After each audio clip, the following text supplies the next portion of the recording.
los padres conocen a su hijo intraútero, le ven la cara, le ven moverse, saben cómo es. Y esto a los médicos ha permitido conocer muchísimo mejor la realidad intraútero del feto. Y claro, esto nos permite detectar la salud, pero también en ocasiones la enfermedad. Y de las enfermedades que puede padecer un feto intraútero, pues las podemos clasificar, todas las clasificaciones son artificiales, pero las podemos clasificar en 4 grandes grupos. Por un lado estarían aquellas enfermedades que son incompatibles con la vida extrauterina. Las he puesto entre comillas, luego veremos por qué están entre comillas. Por otro lado están enfermedades muy graves y para las que no tenemos tratamiento, que no son mortales de necesidad, pero son muy graves y no tenemos tratamiento. En tercer lugar serían aquellas enfermedades graves para las que hoy en día existe tratamiento, y en último lugar serían las enfermedades leves o moderadas, de las que pues a lo mejor tampoco les voy a contar demasiado. Entonces vamos a ir viendo estos 4 puntos. En primer lugar, en las enfermedades que se llaman incompatibles con la vida. Este es el punto crucial porque probablemente sea lo que se va a utilizar como punta de lanza para atacar el proyecto de ley que hay de aborto, diciendo estas situaciones como no se van a contemplar en una futura ley, una futura modificación. Están definidas por la sociedad, voy a buscar una definición que podemos considerar más o menos objetiva o por lo menos avalada por una sociedad, aunque sea discutible evidentemente, como veremos, por la Sociedad de Ginecología y Obstetricia de la siguiente manera. Son aquellas enfermedades que previsiblemente o habitualmente, ya vemos la indeterminación de estos términos, ¿no? Pero previsiblemente o habitualmente se asocian con la muerte del feto o el neonato, es decir, al poco de nacer muere. Y que en condiciones excepcionales la supervivencia puede ser mayor. Esto es la definición que le dan a estas enfermedades, a este grupo de enfermedades. Y después de una serie de discusiones que hubo en el seno de la Sociedad de Ginecología, primero salió una lista de enfermedades, primero salió una lista, luego se modificó, hubo mucha discusión. La verdad es que es duro, es difícil llegar a definir, porque es como la lista de aquellas enfermedades que como caigas en estas ya se sabe lo que va a pasar, y esto tiene realmente mucha repercusión, ¿no? Es que están ahí y esta es la lista oficial, ¿no? Entonces en el debate de la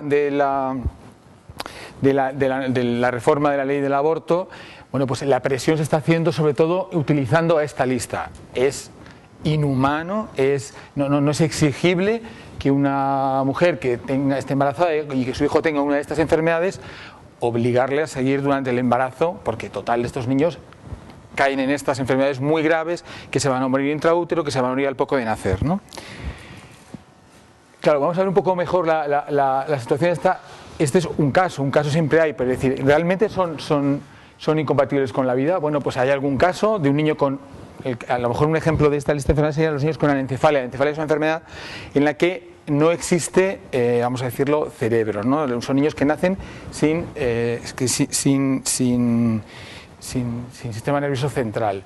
Entonces estos niños habitualmente mueren a las pocas horas de nacer, la mayoría de ellos. Bueno, pues hay algún caso, este fue famoso porque salió en toda la prensa, por eso lo he traído, de un niño que vio prácticamente 1 año, 8 meses y 12 días de vida, ¿no? Está en internet su vida, sus padres, bueno, incompatibles. Hay casos de niños que viven un poco más.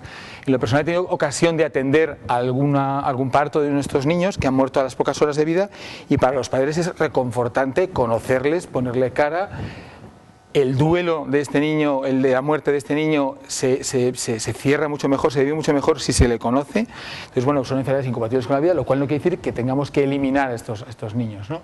De hecho, existen asociaciones como esta, por ejemplo, anencefali.info, donde, bueno, pues padres cuentan su experiencia altísimamente positiva de sabiendo que tenía un niño con esta enfermedad, sabiendo que este niño lo más probable es que al poco de nacer fuera a morir, han tenido la oportunidad de conocerle, de ponerle nombre y de estar con él el tiempo que haya vivido, ¿no?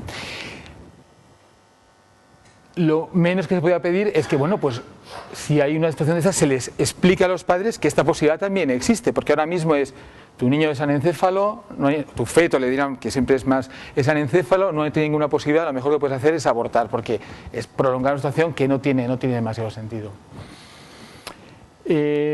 Esto sería la primera lista de enfermedades que pone todas. Pues si al niño le faltan los 2 riñones, al poco de nacer va a morir, ¿no? Si no tiene una enfermedad, una hernia diafragmática muy grave, no va a desarrollar los pulmones, al poco de nacer va a morir. Hay una serie de enfermedades que estarían incluidas en este grupo y primero, ¿no? Y que podría tener estas consideraciones. Bueno, el que seguro vaya a morir no quiere decir que lo tengamos que matar.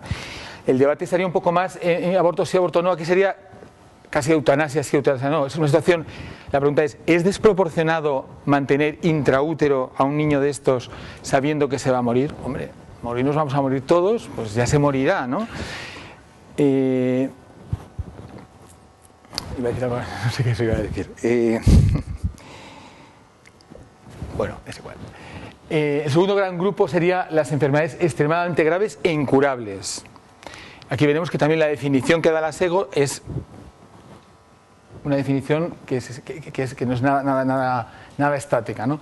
Son aquellas situaciones con alta probabilidad de mortalidad fetal y o neonatal que previsiblemente se asocian con un tiempo de supervivencia corto y o un desarrollo neurológico profundamente deficiente y o una probabilidad de dependencia extrema y persistente. Todo se mueve en el mundo de la previsibilidad y la probabilidad. Y también tiene una lista de enfermedades, ¿no? Una lista tremenda de enfermedades. Aquí hay más enfermedades, aquí están las más importantes, pero claro, al ser todo moverse en la probabilidad, posibilidad, es mucho más ampliable, ¿no? Son enfermedades graves a las que los padres se les dice, tiene esta enfermedad y no sabemos cómo curarla. Tu niño va a nacer, va a vivir un tiempo, a lo mejor mucho tiempo, pero no sabemos cómo curarla. Y entonces si volvemos a la definición, ponemos situaciones, dice, aquí hay situaciones que previsiblemente se asocian con posibilidad de dependencia extrema y persistente. Pues por ejemplo, estarán de acuerdo conmigo, supongo que una ceguera congénita es una enfermedad que supone una dependencia extrema y persistente. Y bueno, pues aquí les he traído a este cantante famoso, como otros muchos que hay, ¿no? Pero que con esta ley, con estas definiciones, entraría en este supuesto de que cómo vamos a dejar nacer. Y por ejemplo, nacer sin brazos y sin piernas, no sé si nos podemos imaginar, este diagnóstico se puede hacer, pues su hijo no tiene ni brazos ni piernas. Claro, si a los padres se les da esta información y se les da una información absolutamente negativa, pues hay personas que han nacido sin brazos y sin piernas y que sus padres han apostado por la vida, que son personas perfectamente felices y que además, en concreto por ejemplo Nick, pues su actividad es ir por el mundo y contar, como él dice, sin brazos, sin piernas, sin límites. Hay más personas como él, porque esto es una enfermedad infrecuente, pero que hay más personas en el mundo con esta. Bueno, pues esta persona es capaz de hacer de todo. Si no lo han visto, nunca la han oído, ni la han visto, les invito a entrar en internet y buscarle, porque a veces es impresionante lo que es capaz de hacer esta persona en su día a día. Aparte que, bueno, él se dedica a dar conferencias motivacionales en colegios, dice, si yo he podido, tú que tienes dos brazos y dos piernas, no tienes ninguna excusa para rendirte ante pequeñas cosas de la vida, ¿no? Entonces este niño pues tuvo la suerte de tener sus padres, ahí se le ve desde pequeñito, no tenía brazos, pero le pusieron unas prótesis ahí muy poco elaboradas, pero bueno, con esto estudian desde pequeño y él pues tiene nada más un apéndice, una especie como de pie ahí, pero es lo único que tiene, ¿no? Bueno, pues como os digo, entraría en este grupo. O si juntamos los dos últimos, dice que previsiblemente se asocia con desarrollo neurológico profundamente deficiente y o probabilidad de dependencia extrema y persistente. Bueno, pues evidentemente los niños con síndrome de Down entrarían, y de hecho entran, porque habitualmente ahora mismo estamos a la caza del niño con síndrome de Down. Es un grupo de personas, las personas con síndrome de Down, que cada vez que nace un niño en el hospital con síndrome de Down, la pregunta inmediata es ¿quién le hizo la ecografía de la semana 12? ¿Quién le hizo la ecografía de la semana 20 y no lo vio? ¿No? Esto es siempre la situación en la que estamos. Bueno, pues es una enfermedad que puede ser grave, puede ser incurable, pero luego todos presumen y se quieren hacer fotos con los niños con síndrome de Down, y tenemos el maratón para recaudar fondos para la asociación con síndrome de Down, y todos conocemos a niños con síndrome de Down y sabemos cómo son estos niños, pero la verdad es que si se les diagnostica intraútero, ahora mismo a la mayoría de ellos no nacen, no se les deja nacer. Y en la definición ponía que es previsible que tenga unos importantes déficits personales, cognitivos. Bueno, era previsible que este niño, Pablo Pineda, tuviera estos déficits, un niño que estudia una carrera, que ha hecho películas, que hace anuncios. ¿Era previsible esto? Porque cuando diagnosticas síndrome de Down, sabes que tiene síndrome de Down, pero tampoco sabes el grado de afectación que va a tener esto, ¿no? Cada vez, yo siempre pienso en ellos, cada vez que nos ven, ¿qué piensan de nosotros? Porque dices, caray, es que tú has nacido porque te has escapado a la criba, a la búsqueda que estamos haciendo intensiva de niños que tengan esto, ¿no? O incurable, bueno, incurable, ya están saliendo trabajos, se están haciendo estudios buscando tratamiento para esta enfermedad. Esa enfermedad, el origen está en que lo que es una pareja de cromosomas hay 3, ¿no? Y esto genera muchas alteraciones en todos los... Bueno, pues tanto un grupo de Santander como en Chile hay estudios, están haciendo estudios en un modelo en ratas que es comparable a lo que es la trisomía 21 en humanos, y se están buscando tratamientos. Claro, si ya de entrada lo ponemos, esto es incurable, a lo mejor nadie se plantea curarlo, ¿no? Pero buscar el tratamiento, pero probablemente hay solución. Y no solamente esto, sino que a lo mejor el estudio de por qué los niños con síndrome de Down tienen ese problema y por qué tienen los problemas que tienen al tener un cromosoma de más, puede llegar a solucionar otros muchos problemas, como el cáncer. Se suele decir, 1 de cada 3 personas va a tener cáncer a lo largo de su vida. Los niños con síndrome de Down tienen menos cáncer que el resto de la población. Esto se está empezando a saber por qué. Bueno, pues en el cromosoma 21 hay algunos genes que protegen del cáncer. Estos niños, al tener 3 copias de estos, 3 cromosomas 21, estarían más protegidos frente al cáncer, ¿no? Entonces se está investigando, y solo faltaría ahora que la solución del cáncer viniera por los niños con síndrome de Down, a los que estamos eliminando, ¿no? Y volviendo con el término incurable, ¿qué es curable y qué es incurable? Esta visión que tenemos ahora mismo en la medicina es realmente dramática lo que está ocurriendo, porque entre lo que curaban los hechiceros y los chamanes de las tribus indias a lo largo de la historia de la humanidad, y lo que curaban, estamos aquí en el Colegio de Médicos, los médicos de hace 100 años, tampoco había mucha diferencia. Es decir, la medicina, lo que es curar, hasta hace bien poco no curaba nada, o casi nada. Autores como Molière nos han dado caña a los médicos, y con razón. Todo eran lavativas, todo eran hacer sangrías con sanguijuelas y poco más. Y sí, se daban tratamientos, hacían cosas, pero realmente, si lo pensamos bien, curar muy poquito, ¿no? Y eso no impidió que los médicos investigaran el dolor, las enfermedades. Hubiera gente que dijo, esto hay que mejorarlo, esto hay que curarlo, esto hay que avanzar. Y realmente pues empezó un tratamiento, un camino de tratar de solucionar estas cosas. Y en este camino pareciera como si hubiéramos llegado a una situación en la que probablemente, pues por el orgullo médico, año 2014, hemos llegado al culmen.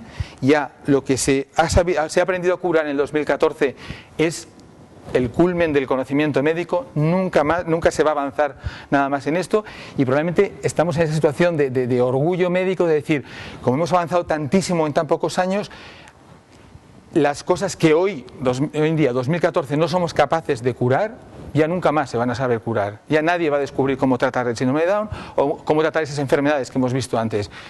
¿Por qué? Porque probablemente esta escalera que les ponía tenga muchísimos peldaños todavía por recorrer. ¿Por qué no?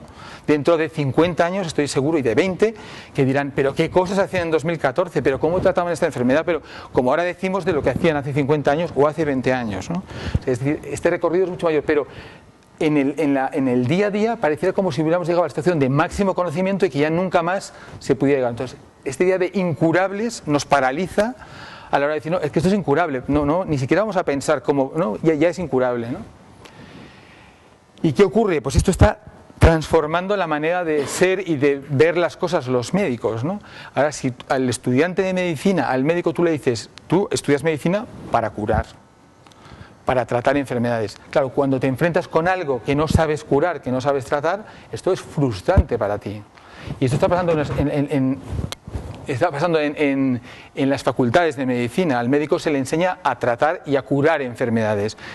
No se le enseña a lo que debería ser la medicina. La medicina, durante toda la historia de la medicina, gran parte de eso decía, bueno, curaba a veces, aliviaba a menudo y consolaba siempre. Esto es lo que han hecho los médicos toda la historia, y les ha justificado su existencia, ¿no?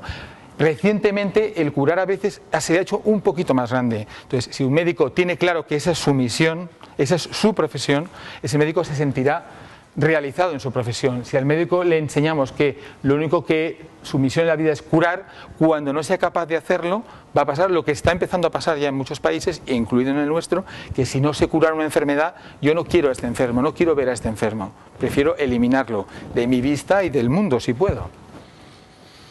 Y esto, como les decía, tiene puede producir un efecto importante, un efecto mariposa, que va a marcar nuestra profesión. Los avances que ha habido en la medicina es porque el sufrimiento de los enfermos ha movido a personas a estudiar, a investigar, a trabajar y ha permitido el avance y el descubrimiento del tratamiento de las enfermedades. Si esta actitud que tenemos ahora, este es el culmen del conocimiento, ya no vamos a avanzar más, lo hubieran tenido en el siglo XV o en el siglo III o en el siglo V a.C., la medicina no se habría desarrollado. Estos son los enfermos, no hay nada que hacer con ellos, a los enfermos lo que vamos a hacer es eliminarlos, ¿no? Entonces, es muy importante cómo está calando esta idea. Esto que ha pasado con los neonatos, con los fetos intraútero, de cuando no tengo un tratamiento, lo mejor que puedo hacer es eliminarlo, ya está calando. Y hay países en Europa, como bien saben, donde cuando nace un niño que se ha escapado de estas cribas con graves enfermedades, ya se ha aprobado la posibilidad de la eutanasia neonatal precoz. Y esto está calando en los adultos también. Entonces, cuando una persona no sé cómo tratarla, pues lo mejor que puedo hacer es aplicar la eutanasia. Pero por suerte cada vez hay más enfermedades que del grupo 2 de enfermedad grave sin tratamiento pasan al grupo 3, enfermedad grave con tratamiento. Y también hay una lista de enfermedades. Por suerte esta está cada día ampliándose y creciendo, ¿no? El tratamiento intraútero de estas enfermedades, el tratamiento de los neonatos, lleva muchos años proponiéndose. Aquí hay unos recortes de prensa que tienen más de 10 años. Lo que pasa es que no había todo una estructura que avalara esta situación. Y esto está empezando ya a verlo, ¿no? Bueno, entonces, todos recordarán esta foto que sale en todos los telediarios, ¿no? Ya nos hemos atrevido a entrar dentro del útero. La ecografía ha ayudado mucho, pero la colaboración entre ginecólogos, neonatólogos, cirujanos infantiles y el que esto se coordine dentro de los hospitales ha permitido dar este paso. Siempre hay alguien que se atreve a hacer cosas. Y si hubo alguien que dijo, yo voy a operar este feto intraútero y lo voy a sacar del útero y lo voy a volver a meter dentro, y yo, ¿pero qué haces? Esto es imposible. Bueno, pues alguien demostró que esto era posible. Y esto ha abierto esta puerta y estamos ahora en los albores de toda esta especialidad. Por suerte hay quien se está atreviendo a hacer esto. Y esto, por ejemplo, es una noticia de Barcelona, de Vallebrón, una enfermedad importante como es la espina bífida, que es una enfermedad que está incluida pues, que en la lista anterior del grupo 2, son niños que nacen con muchos problemas que le van a suponer muchas dependencias a lo largo de la vida y a los que habitualmente a los padres se les invita a abortar porque tu niño va a tener muchísimos problemas. Bueno, pues alguien en Vallebrón y en el mundo antes alguien ha dicho, yo a este niño lo voy a operar. Y se sabe que operando estos niños intraútero esas secuelas no se tienen. Y esto ya se ha hecho y se ha hecho con éxito. Antes han dicho que yo trabajo en La Paz. En La Paz hay un cirujano infantil que está haciéndolo en ovejas, está aprendiendo a hacerlo en ovejas, y él nos ha contado cómo a una oveja le generan una espina bífida en la oveja feto, la operan intraútero y esa oveja cuando nace es como si no hubiera tenido espina bífida. Entonces, bueno, pues en breve esperemos que esto también se empiece a hacer en más hospitales, ¿no? Es decir, estos son luces de esperanza de médicos, de personas que a pesar de todo lo que les he contado anteriormente, están luchando para que estas enfermedades aparentemente incurables dejen de serlo. ¿Y por qué cerrarnos a esta posibilidad que existe, ¿no?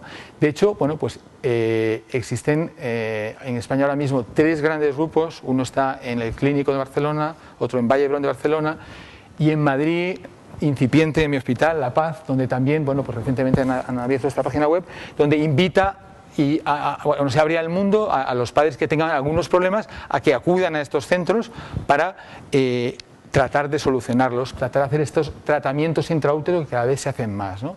Estos son, bueno, pues algunos todavía son pocos, pero bueno, cada vez se van haciendo más cosas. Y como todo el conocimiento en medicina, siempre hay alguien que empieza, le cuesta mucho. Por ejemplo, si pensamos, el primero que se atrevió a hacer un trasplante de corazón, o sea, Barnard, ¿no? El enfermo se le murió al poco tiempo.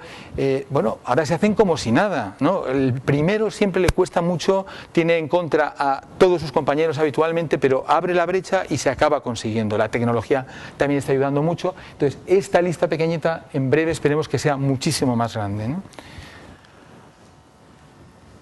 Y para todo esto, para poder llegar a estos centros, es muy importante este concepto, una segunda opinión. Y otro concepto que sería el defensor del feto. Yo defiendo que tiene que haber un defensor del feto y que a todos los padres, a todas las embarazadas que les haga un diagnóstico de una enfermedad fetal tienen que poder pedir una segunda opinión. ¿Por qué? Porque encontré esta foto que me pareció muy ilustrativa. El barranco, el precipicio es el mismo para la cabra y para el elefante, objetivamente es el mismo, pero no lo vive igual el elefante, que le parece imposible saltar eso, que la cabra, ¿no? Entonces no es lo mismo hablar con un médico que para él eres la primera paciente que le ha ido con esa enfermedad, con ese problema, que a un equipo de médicos en un centro que está acostumbrado a tratar a esos pacientes, con esos niños, con esos problemas. Entonces muchas veces más que la mala información, la desinformación, la falta de información hace que ante un problema se aconsejen cosas que en otro centro se habrían podido hacer de una forma mucho más positiva y mejor tanto para la madre como para el feto. Es muy importante dar la opción, la posibilidad de una segunda opinión. Y por otro lado, tener el primo de zumosol pues también nos ayudaría, ¿no? Tener un defensor del feto, porque claro, ahora mismo generalmente cuando ves a los padres que su hijo les ha dicho que tiene una enfermedad, la visión que les han dado es muy negativa. Les voy a contar una anécdota de mi hospital de hace unos años. A un niño, a una mamá, a su hijo le diagnosticaron una enfermedad que se llama la parosquisis, que es que la pared abdominal no se ha cerrado intraútero y tienes todos los intestinos fuera, como si estuvieran abierto para operarte de algo y no te hubieran cerrado. Entonces, intraútero tienes todos. Y bueno, pues se fue a hacer la ecografía. La madre me contó, es que le preguntó al médico, ¿puedo ver a mi hijo? Y le dijo, ¿para qué quieres verlo si es un saco de tripas? Textual. Bueno, esta enfermedad tiene tratamiento y entonces cuando se lo diagnosticaron tenía tratamiento. Hay cirujanos infantiles que lo operan, tiene un pronóstico excelente. No es lo mismo que te diga un médico que tu hijo es un saco de tripas, porque ¿qué imagen vas a tener tú? ¿Qué vas a pensar, no? Que te den una visión de decir, oye, es que esto tiene cirugía. Bueno, pues esta mamá, pues porque tenía las ideas claras, porque buscó una segunda opinión, tuvo posibilidad de hablar con el cirujano del hospital. Y bueno, esto lo operamos, todos los años operamos varios niños con esto, pero ¿quién te ha dicho esto, no? Entonces, es muy importante el por lo menos tener acceso a esta segunda opinión, que a la mayoría de las embarazadas a las que se le diagnostica un problema no se les da. Y por otro lado, el defensor del feto podría estar en los comités clínicos de expertos. Como saben, la ley permite abortar hasta la semana 22 en la práctica sin preguntar, y a partir de la 22 tiene que haber un comité clínico de expertos que diga si esta enfermedad es lo suficientemente grave como para justificar el aborto, ¿no? En la práctica esto, por desgracia, no funciona, ¿no? ¿Qué ocurre? Pues por lo menos lo que yo conozco, que es la Comunidad Autónoma de Madrid, esto se ha convertido en un expediente administrativo más. O sea, tú llevas allí los papeles, se hacen unas gestiones y se dice apto, no apto, aborto sí, aborto no, en función de los papeles que tú presentas. Pero no hay una situación de vamos a ver si alguien sabe más de esto, vamos a preguntar si en otra ciudad saben hacer esto, ¿no? Es decir, es un comité burocrático en vez de un proactivo que busque soluciones. Esto es en lo que se ha convertido. Y además, el perfil de personas que participan en este comité, por desgracia, no es especialmente, por lo menos en Madrid, no son súper especialistas. Es decir, necesitamos tener un comité donde, si viene un niño con una espina bífida, podamos hablar con Vallebrón, con el médico que ha operado esto. Y por lo menos, si nosotros no lo vemos, por lo menos los padres decirle, mira, en este hospital hacen estas cirugías, podéis ir allí, vamos a facilitar que vayáis allí.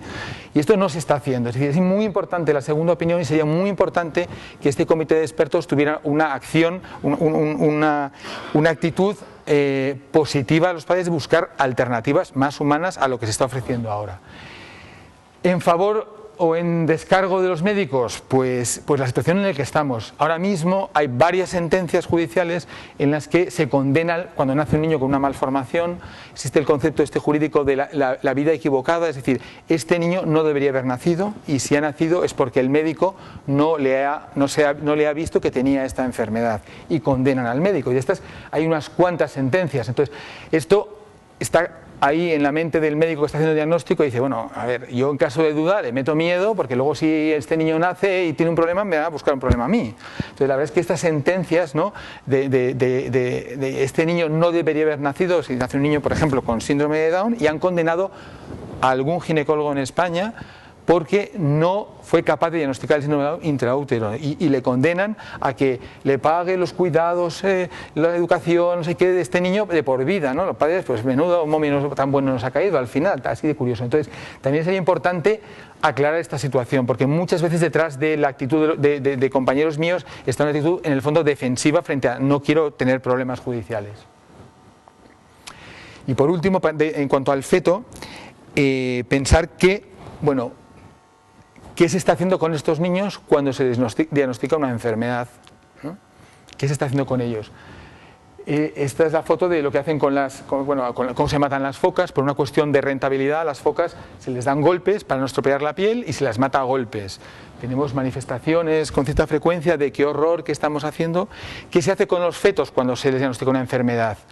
Pues antes de la semana 22 se les trocea, o sea, se les saca a trozos de su madre por vía vaginal. Pero perdonad pero es que las imágenes a veces nos hacen conmoveros. Todos tenemos en la cabeza lo que hacen con las focas, pero no hemos visto a lo mejor lo que hacen con los fetos. Pues una mujer de 18 semanas que tenga un niño con síndrome de Down, lo que le hacen es le dilatan mínimamente el cuello, meten una especie como de pinza y van sacando el feto a trozos, y si lo primero que pillas es una pierna, pues le sacas la pierna, y si lo que le pillas es el abdomen y un brazo, y la cabeza se la machacan, y así es como se sacan, con esta crueldad. Y si es de más de 22, 23, 24 semanas, lo que se suele hacer es provocar un parto vaginal, en el que, para evitar la situación desagradable de que el niño nazca vivo y llorando, se le mata intraútero, o solo matarle se le impide respirar tapándole con la placenta, por ejemplo, que es una cosa bastante habitual que hacen, ¿no? Entonces, esta crueldad es la que hay detrás de todo esto y que sería importante, porque a los padres tampoco se les cuenta esta situación, ¿no?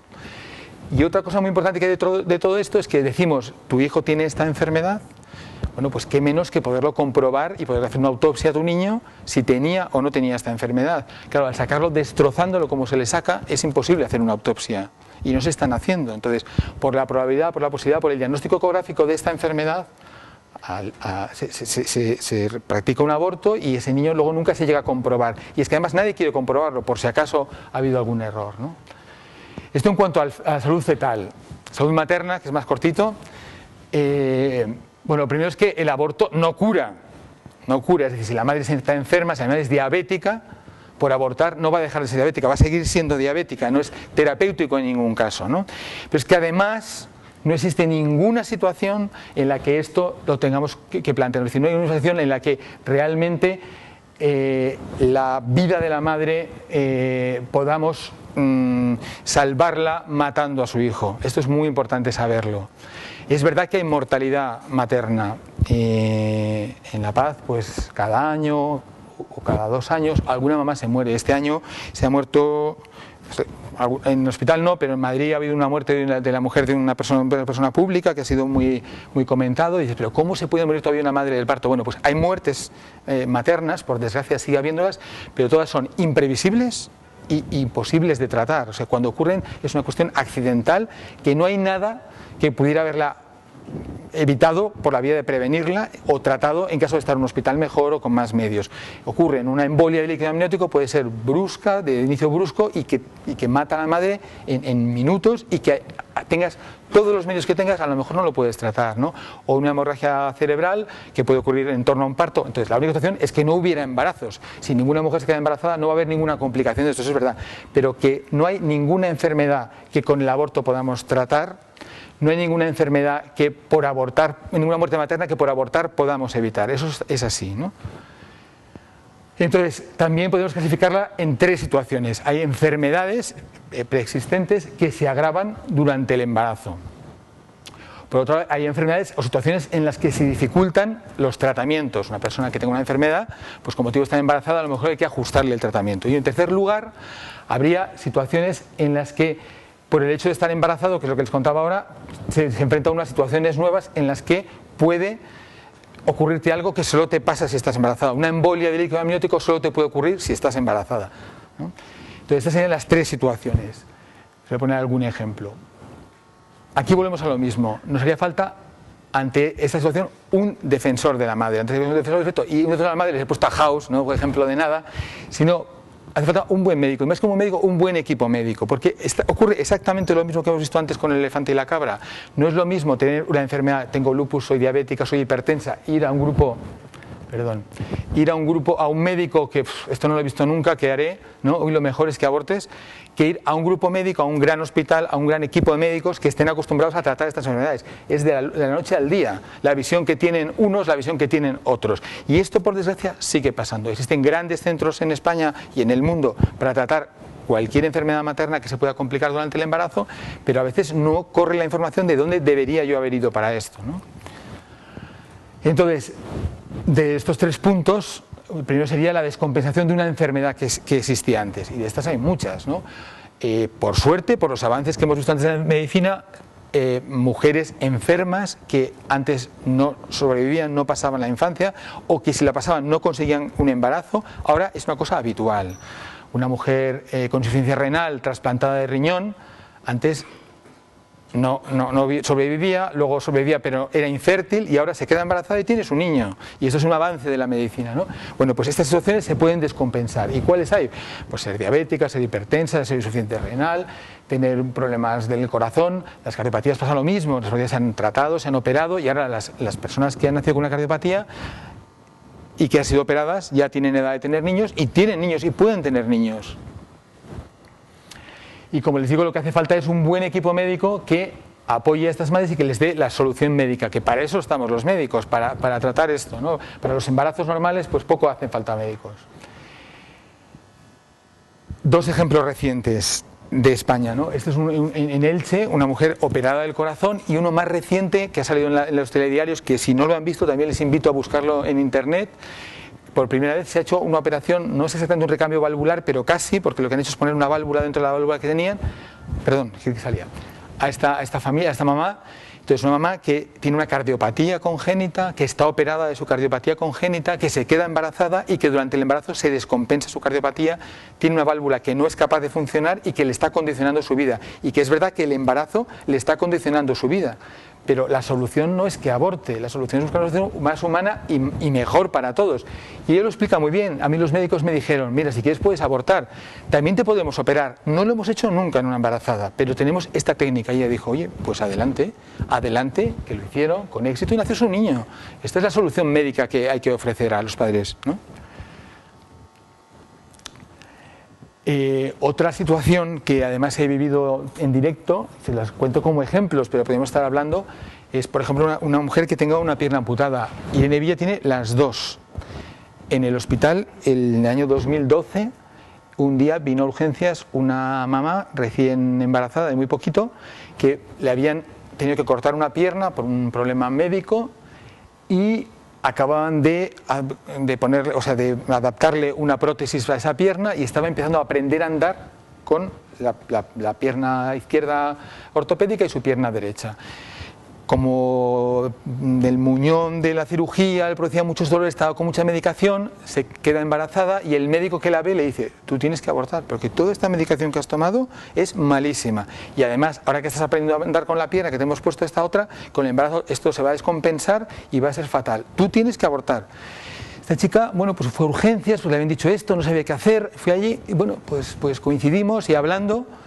Bueno, esta mamá ha tenido su bebé. Yo primero la mandé al médico, al especialista en dolor del hospital, le dijo, vale, está con esta medicación, esto no, mejor que no lo tome, le vamos a poner esto, le vamos a subir esta dosis, esto es lo que hay que hacer. Le cambió la medicación para el dolor y ella ha tenido su niño. Es verdad que durante el embarazo ha tenido muchos problemas para moverse, y tenía que ir con muletas, no podía a lo mejor durante todo el embarazo utilizar, sobre todo al final del embarazo, la pierna que tenía, y no pudo aprender a andar con su pierna, y lo está haciendo ahora después del parto, pero ha tenido. Irene Villa ha tenido un niño y le faltan las 2 piernas.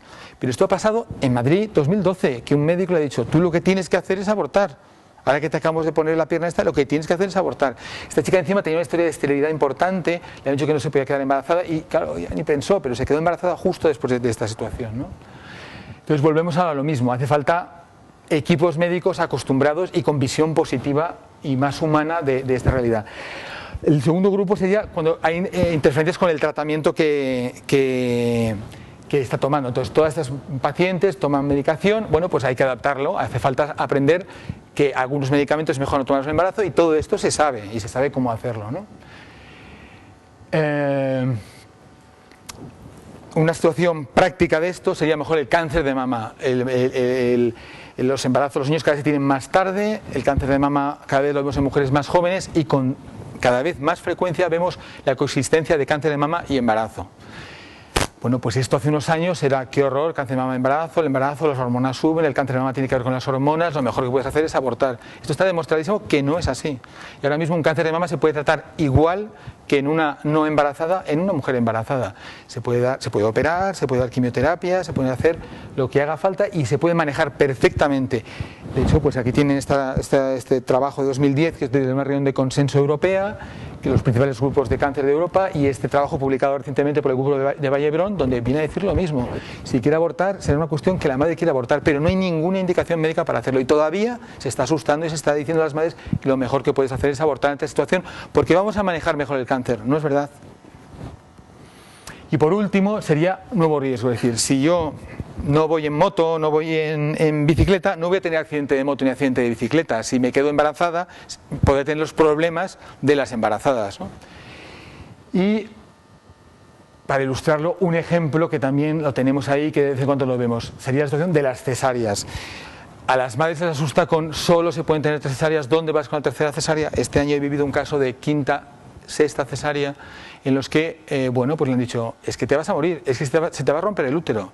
Esos niños han nacido. Yo no he visto romperse ningún útero de 5ª cesárea, que he visto unas cuantas, ni de 6ª, que he visto unas pocas. Pero este miedo está ahí y se mete, claro. Si a una madre que no sabe de medicina, un médico, su bata, le dice, es que te vas a morir, es que se te va a romper el útero. Eso no lo pone en ningún libro, o a lo mejor en un libro lo podrá poner, pero no con fundamento científico. No hay ningún trabajo que demuestre que el útero se rompa por una cesárea. Es una situación de riesgo. Te has quedado embarazada, podría no haberte quedado, te has quedado. Pero el útero durante el embarazo no es como un globo que se va hinchando y va afinándose y al final puede explotar el globo. No, el útero es un músculo que al principio del embarazo pesa 100 gramos y al final pesa 1 kilo. Y ese crecimiento, mientras no haya contracciones, la posibilidad de que se rompa el útero es una cuestión accidental, pero no con una frecuencia elevada, ni muchísimo menos, ¿no? Y entonces esta mamá, por ejemplo, que os contaba de 6ª cesárea de este año, bueno, porque tenía las ideas muy claras, siempre vamos a lo mismo, pero cada vez que iba al ginecólogo le decía que te vas a morir, que tienes 5 niños ya, que a ver qué te va a pasar a ti, ¿no? Y la otra situación frecuente que vemos, por desgracia, es la rotura de bolsa prematura o precoz. Cuando una embarazada rompe la bolsa, por ejemplo, como esta en la semana 18, que era la 17 realmente, esta mamá también tuvo su niño en La Paz, pues lo que te dicen es, tu hijo se va a morir, y es verdad, porque la mayor parte de embarazadas que rompen la bolsa en la semana 17 acaban poniéndose de parto en la 18, en la 19 o en la 20 y su hijo se va a morir. Y además tú te puedes infectar y te puedes morir. Y esta segunda parte es lo que no es verdad, porque estas mamás, el cuidado médico es vigilarlas, atenderlas, y si hay signos incipientes de infección, pues se tratan con antibióticos o ya se ve lo que hay que hacer. Pero el recomendar el aborto, ¿cómo se le hace? Bueno, esta mamá lo ha contado en televisión, lo ha contado en una revista que os traigo aquí. ¿Por qué? Porque su angustia era que cada vez que pasaban visita al médico, pero ¿tú estás seguro de lo que estás haciendo? Cada día ha tenido que aguantar esto en el hospital ingresada. Su fortaleza le ha permitido que su niño naciera, aquí estaba todavía embarazada, pero ya este niño ya tiene más de 1 año, ¿no? Entonces son situaciones en las que evidentemente hace falta una segunda opinión médica y hace falta un apoyo de un buen equipo médico ante esta situación. Para terminar, un caso que combina problemas maternos y problemas fetales, un caso real, que se lo voy a leer, es embarazada de 40 años, asmática, bien controlada, cardiopatía asintomática, una cardiopatía de la madre y bien compensada, que se queda embarazada por fecundación in vitro. Se le cuesta, pero va a un centro de fecundación in vitro y a pesar de ser cardiópata y asmática, le dice, tú no te preocupes que nosotros conseguimos, y consigue un embarazo. En la semana 28, fuera de plazo, el ginecólogo se puso a temblar, le diagnostican una cardiopatía fetal y una malformación cerebral grave. Y le dicen que esto es muy grave y que se puede acoger a la ley del aborto. Pasa al comité clínico de expertos y le confirman que efectivamente le hacen un chequeo, sí, este expediente se ajusta a la lista esta que tenemos aquí, ¿no? También, como les decía antes, el que esté en la semana 28, esto le hace temblar al ginecólogo a ver si ahora me va a denunciar por no haberlo visto antes de la 22. Pero se produce la siguiente situación. Para provocar este aborto se le remite a un centro donde se realizan abortos de forma habitual y le matan al feto con una inyección intracardíaca en el corazón, le pinchan a través de la madre al corazón del feto de cloruro potásico y con eso le paran el corazón y se muere. Y entonces ya con el feto muerto ingresa en el hospital público y allí ingresa como una mamá a la que se le ha muerto su niño y se le atiende. Y esto ocurre en la semana 32. Esta situación se hace en la semana 32. Si este niño de 32 semanas hubiera nacido y está en una incubadora del hospital y a un pediatra apenado de la situación tan grave, de esta cardiopatía tan grave que tiene este niño, y de este problema cerebral que tiene este niño, se le ocurre inyectarle cloruro potásico, ¿qué habría pasado con este pediatra? Probablemente habría acabado, no, seguro, en los tribunales, ¿no? O sea, un día antes, un día después, está dentro su madre, está fuera. Entonces, esta situación la ha amparado la ley. Esto es un caso cierto que ha ocurrido, ¿no? Y bueno, pues en esta situación en la que estamos, les decía que esto es lo último, y es lo último, pero el último punto, que eran las enfermedades moderadas leves, el efecto mariposa que les contaba antes se ha roto, y ya cuando le dices, es que le falta el dedo meñique a tu niño, pues yo quiero abortar. O sea, con situaciones, es que tiene un labio leporino, yo quiero abortar. O sea, situaciones de este tipo, ahora estamos ya entrando en una situación en la que quiero este hijo y quiero que sea perfecto, por lo menos en todo lo que se pueda saber, y si en alguna cosa de estas no lo es, yo quiero abortar. Y ahora estamos ya en el otro lado, donde los médicos que se han dedicado a hacer todo esto se están cuestionando el monstruo que se ha generado. O sea, la ginecología ha vendido, tú ven a mí, yo te doy un sello de garantía de que tu niño está bien, y tranquilamente, bueno, pues esta idea se ha comprado, ponme el sello, pero como tenga algo malo es que no lo quiero.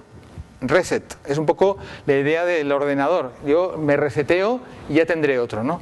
Nada más, muchas gracias.